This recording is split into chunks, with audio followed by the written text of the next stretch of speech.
प्रिय छात्रों नमस्कार। आपका ओम ए टू जेड क्लासेस में स्वागत है। आज हम कक्षा 10 गणित प्रश्नावली 6.2 का प्रश्न संख्या 9 हल करेंगे। प्रश्न इस तरह है, ए बी सी डी एक समलंब है जिसमें ए बी समांतर डी सी है तथा इसके विकर्ण परस्पर बिंदु ओ पर प्रच्छेद करते हैं। दर्शाइए कि ए ओ अपान बी ओ बराबर सी ओ अपान डी ओ।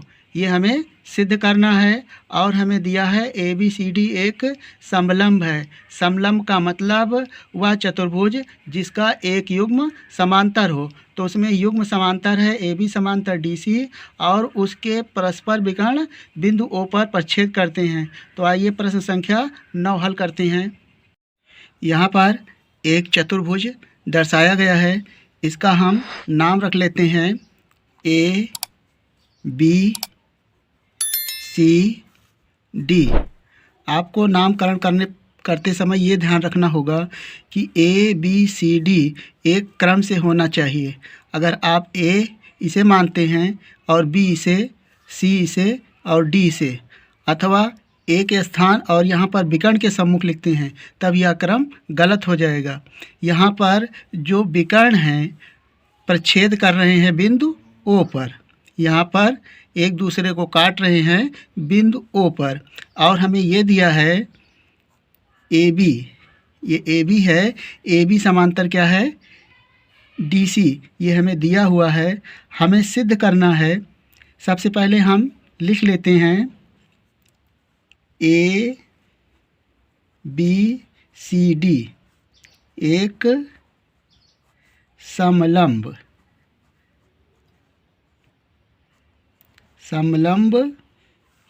चतुर्भुज है।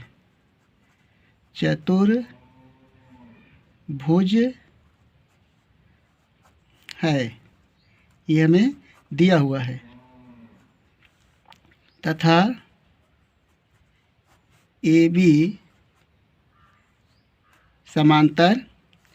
समांतर डी सी, यह हमें दिया हुआ है। हमें सिद्ध करना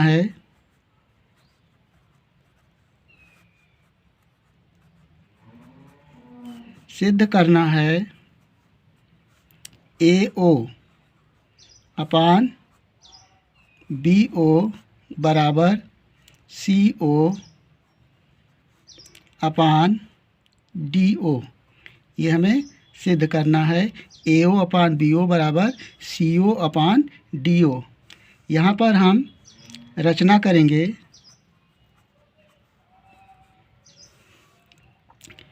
त्रिभुज ए डी सी में। चूँकि हमें अनुपात में इसे सिद्ध करना है तो यह थेल्स प्रमेय के अनुरूप होना चाहिए। तो थेल्स प्रमेय वह एक त्रिभुज में ही प्रयोग किया जा सकता है। तो हम सबसे पहले ए डी सी में इसका प्रयोग करेंगे। तो यहाँ पर देखें, एक भुजा तो समांतर है डी सी। इस त्रिभुज में हम डी सी की समांतर विकर्ण ओ से जहाँ पर ये प्रच्छेद कर रहे हैं, एक डी सी के समांतर एक रेखा खींचेंगे। मान लीजिए यह बिंदु ई है और ई से ओ से मिला देंगे, यानी ई ओ को मिला देंगे जो डी सी के समांतर है। तो यहाँ हम रचना में लिख सकते हैं ई ओ समांतर डी सी खींचा। अब त्रिभुज ए डी सी में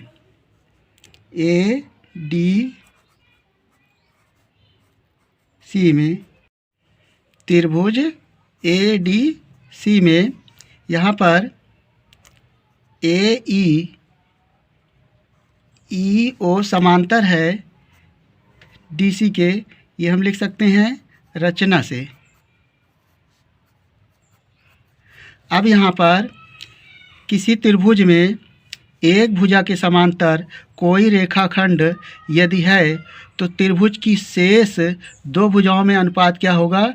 समान होगा। ये थेल्स प्रमेय का कथन है। तब हम लिख सकते हैं, देखें ध्यान से, ए डी सी में क्या हो जाएगा? ए ई अपान ई डी बराबर हो जाएगा ए ओ अपान ओ सी। तब हम लिख सकते हैं ए ई अपान ई डी बराबर ए ओ अपान ओ सी। और यहाँ पर लिख सकते हैं थेल्स परमे से, यानी जो हमारी परमे 6.1 है, थेल्स परमे से।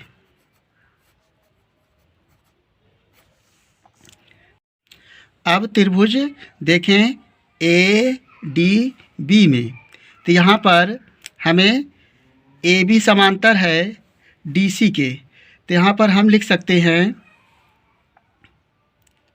ए बी, चूँकि ए बी समांतर डी सी ये हमें दिया हुआ है,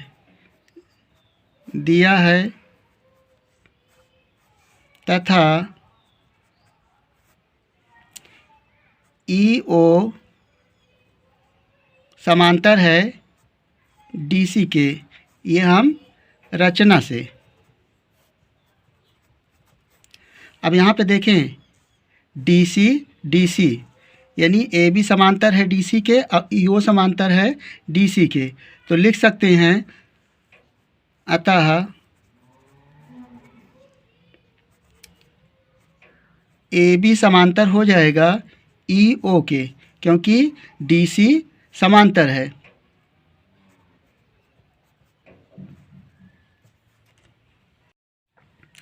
ए बी समांतर ई ओ।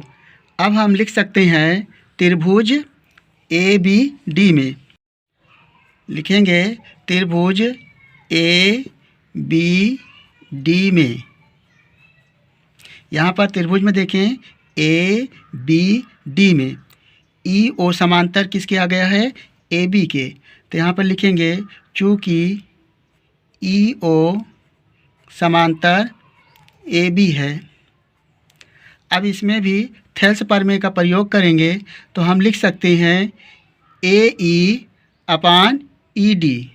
यहाँ पर लिखेंगे ए ई अपान ई डी बराबर बी ओ अपान ओ डी, यानी भुजाओं में अनुपात बराबर होगा थेल्स प्रमेय से, बी ओ अपान ओ डी। यहाँ पर हम लिख सकते हैं थेल्स प्रमेय से।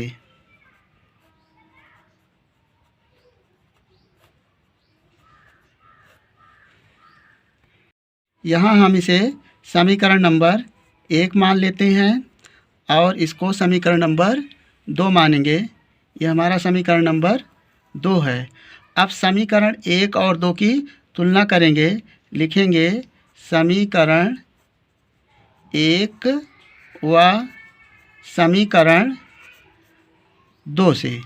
समीकरण 1 यहाँ देखें, समीकरण 1 देखें ए ई अपान ई डी बराबर ए ओ अपान ओ सी है, और समीकरण 2 है, यहाँ पर ऐसे देखें ए ई अपान ई डी बराबर बी ओ अपान ओ डी है।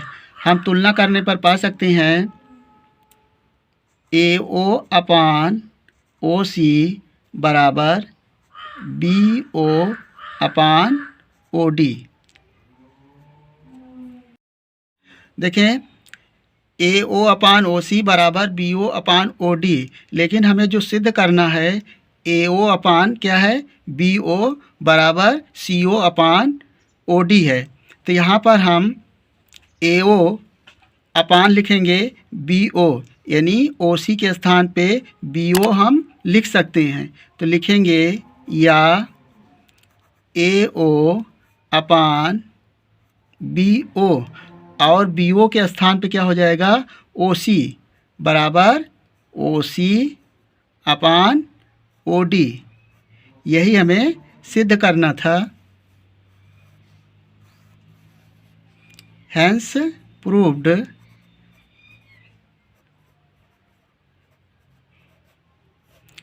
अगर आपको यह वीडियो पसंद आ गया हो तो वीडियो को लाइक कर लें और चैनल को सब्सक्राइब कर लें।